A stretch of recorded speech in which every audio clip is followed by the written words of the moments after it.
আসসালামু আলাইকুম। আজকে আরেকটি নতুন চাকরি নিয়োগ বিজ্ঞপ্তি নিয়ে আসলাম। আজকের নিয়োগ বিজ্ঞপ্তির বিস্তারিত আপনাদের বোঝানোর চেষ্টা করব এবং কিভাবে আবেদন করবেন, কোন ওয়েবসাইটে গিয়ে আবেদন করবেন সেই বিষয়েও আমি আপনাদের ভালোভাবে দেখাবো। চলুন কথা না বাড়িয়ে নিয়োগ বিজ্ঞপ্তির বিস্তারিত জেনে নেওয়া যাক।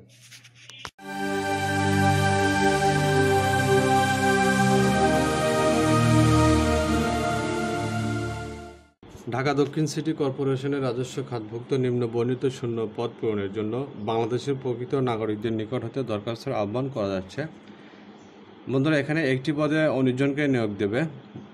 আপনারা নিয়োগ বিজ্ঞপ্তি ভালোভাবে পড়ে নেবেন। বাংলাদেশের সকল জেলার প্রার্থীরা আবেদন করতে পারবেন উক্ত নিয়োগে। এখানে যে পদের নিয়োগ বিজ্ঞপ্তি প্রকাশ হয়েছে সে পদটির নাম হচ্ছে ওয়ার্ড সচিব, বেতন গ্রেড 14, 10,200 থেকে 24,680 টাকা। পদের সংখ্যা 19টি। বয়স 18 থেকে 30 বছর। শিক্ষাগত যোগ্যতা অভিজ্ঞতা কোনো শিক্ষিত বিশ্ববিদ্যালয় হতে অনন্য দ্বিতীয় শ্রেণী বা সমমানের জিপিএ সহ স্নাতক বা সমমানের ডিগ্রি এবং কম্পিউটার অবশ্যই জানতে হবে।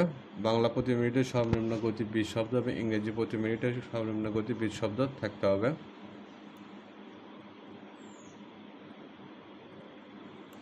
নিম্নলিখিত শর্তাবলী অবশ্যই পূরণ করতে হবে। এখানে কিছু শর্তাবলী উল্লেখ করা আছে যেগুলো অবশ্যই আপনাকে মানতে হবে উক্ত আবেদনের ক্ষেত্রে।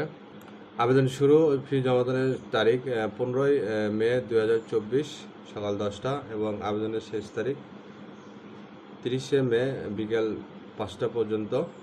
আবেদনকারীকে পরীক্ষার ফি বাবদ 500 টাকা টেলিটক প্রিপেড মোবাইল ব্যবহার করে প্রদান করতে হবে। নিয়মটা আপনারা এখানে পেয়ে যাবেন।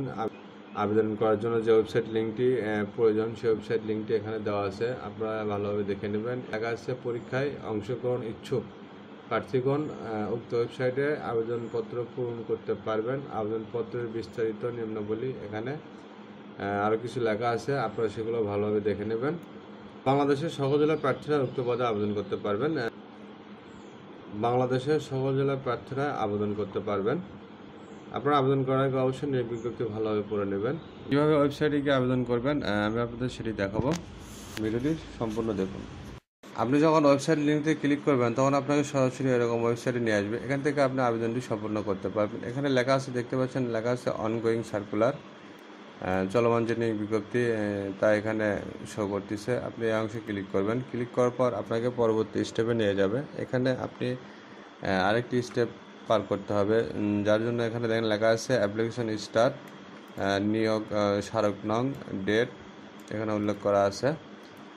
এখানে লেখা আছে advertisement, click here to download circular, date 12 May 2024। এটা হচ্ছে আপডেট যে সার্কুলার, সেই নিয়োগ বিজ্ঞপ্তি পিডিএফ ফাইলে ডাউনলোড করতে চাইলে এখানে ক্লিক করতে হবে, তাহলে আপনি নিয়োগ বিজ্ঞপ্তি পিডিএফ ফাইলে ডাউনলোড করতে পারবেন। এবং আবেদনের জন্য application form, click here to apply online এই অংশে ক্লিক করতে হবে। আমি ক্লিক করলাম। ক্লিক করার নং, ডেট, তো এখানে সিলেক্ট করতে হবে। যেহেতু অনেকগুলো সার্কুলার রয়েছে যার জন্য এখানে সার্কুলারটি টিক দিয়ে নেক্সটে ক্লিক করতে হবে। এখানে যে পদে নিয়োগ বিজ্ঞপ্তি প্রকাশ হয়েছে সে পদটি এখানে শো করতেছে, এখানে টিক দেবেন। টিক দেওয়ার পর নেক্সটে ক্লিক করবেন। এখানে নোতে টিক দেবেন, দেওয়ার পর নেক্সটে ক্লিক করবেন। নেক্সটে ক্লিক করার পর আপনাদের সামনে এরকম আবেদন ফর্মটি চলে আসবে। Name of the post ward secretary, ward সচিব, বেসিক ইনফরমেশন, এই প্রত্যেকটি ঘর সঠিকভাবে সঠিক তথ্য দিয়ে পূরণ করবেন। প্রেজেন্ট অ্যাড্রেস, পার্মানেন্ট অ্যাড্রেস, বিস্তারিত সব কিছু পূরণ করার পর নিচের দিকে আসবেন। আসার পরে এখানে ভেরিফিকেশন কোড যে সংখ্যাটি আছে এই সংখ্যাটি ডান পাশে বসিয়ে এই চেকমার্কে টিক দেবেন, দেওয়ার পর সাবমিট করবেন। সাবমিট করার পর আপনাকে পরবর্তী স্টেপে কিছু ডকুমেন্ট চাইবে, ছবি, স্বাক্ষর, তার নির্দিষ্ট কি সাইজ রয়েছে, সেই সাইজটি কত নিয়োগ বিজ্ঞপ্তিতে পেয়ে যাবেন, আপনারা ভালোভাবে দেখে নেবেন। আবেদনটি সম্পূর্ণ করার আগে অবশ্যই ভালোভাবে রিভাইজ দেবেন যেন কোনো ভুল ত্রুটি না হয়। আর অবশ্যই সঠিক মোবাইল নাম্বার দেবেন যেন পরবর্তীতে সকল তথ্য আদান প্রদান আপনার মোবাইল নাম্বারই করবে, যার জন্য নাম্বারটি সঠিক দেবেন। তো বন্ধুরা, এই ছিল আজকের নিয়োগ বিজ্ঞপ্তি এবং আবেদন পদ্ধতি বিস্তারিত। বাকিটা আপনারা আবেদন করার আগে অবশ্যই ভালোভাবে পড়ে নেবেন। আজ এ পর্যন্তই। সবাই সুস্থ থাকবেন, ভালো থাকবেন। সামনে আরেকটি নিয়োগ বিজ্ঞপ্তি নিয়ে আসবো। আল্লাহ হাফেজ।